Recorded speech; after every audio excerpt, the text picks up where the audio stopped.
jab right here. Your jab right here. Yeah. We really try to aim for operators that are both fun to play alone and with your team, that are real assets in the way you attack or defend an objective.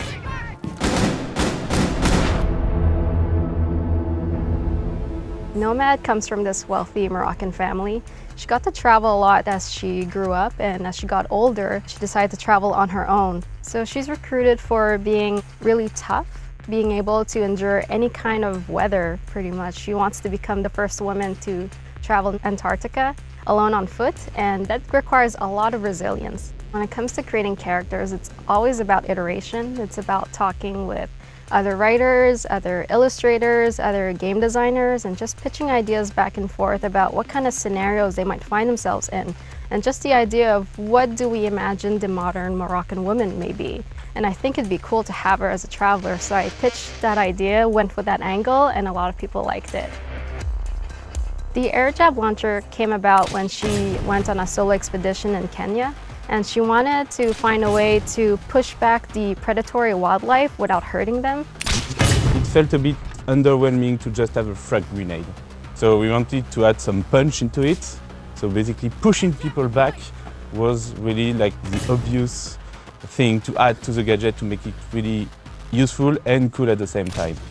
This new mechanic of displacement with the pushback effect that we really liked, that was put during the outbreak event with the big zombie, like slapping you. And you should see the face of people going through walls for the first time. It's really funny to see.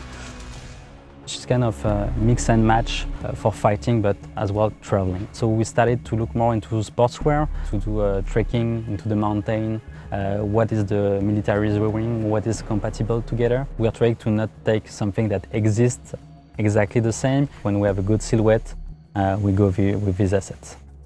You might notice that Nomad has missing fingertips on one of her hands, and there's a whole story behind that, and I think you'll find out from her what actually happened.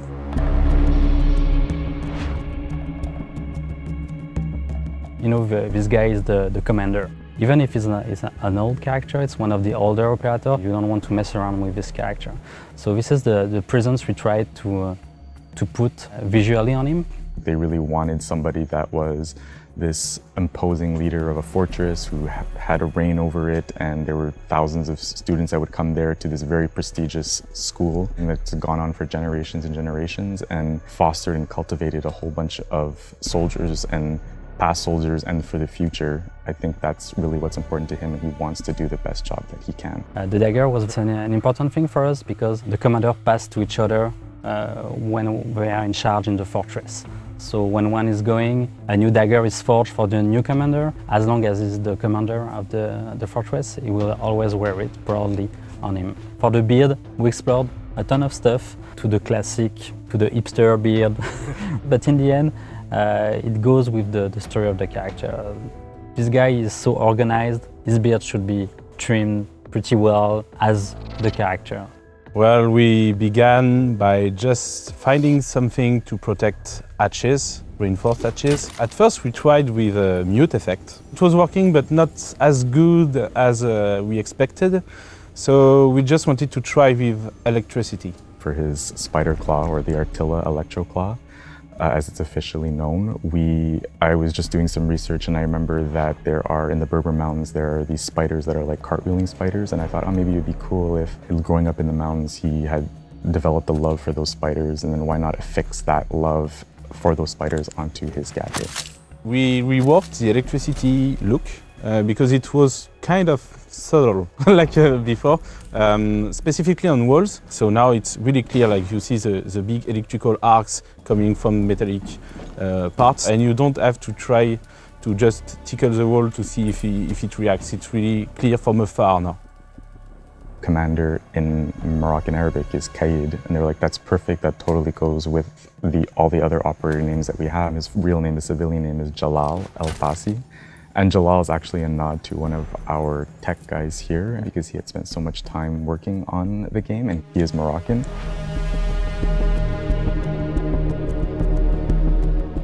It's funny that a game named Siege hasn't had a castle or any sort of fortress until now.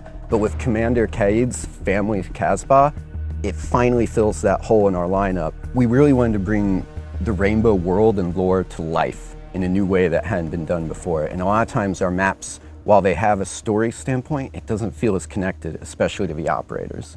But this way we could start to bring players in, and they may actually start to look at the map and learn more of an operator's story from it. In this case, we use the operator's story to inform all of our room designs and layouts. There's a museum for Commander Caid's family, in which all the daggers of previous commanders are there.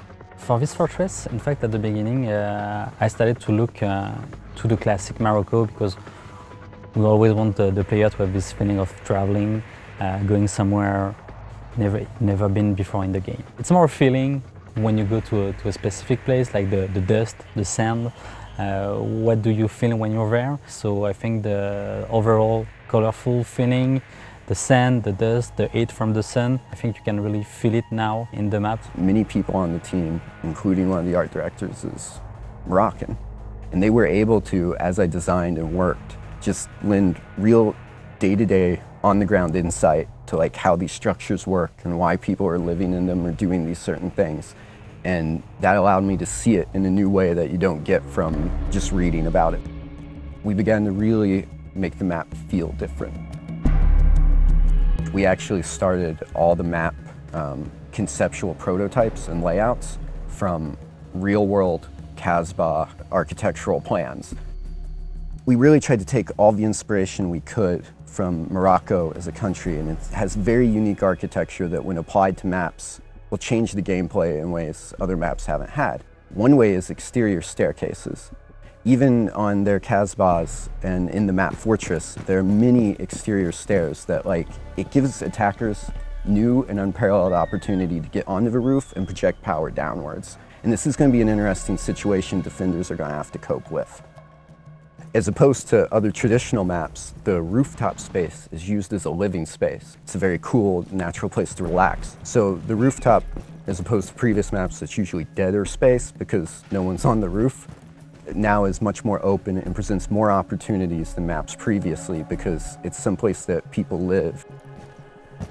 I built over 30 maps, honestly, for Morocco to try to finally get this one right, because you never know, what if we change this aspect of the Casbah? What if we include one less tower? How does it change this? We're always working through that iterative until we finally lock down on one that everyone can agree represents the new map the best and plays the best.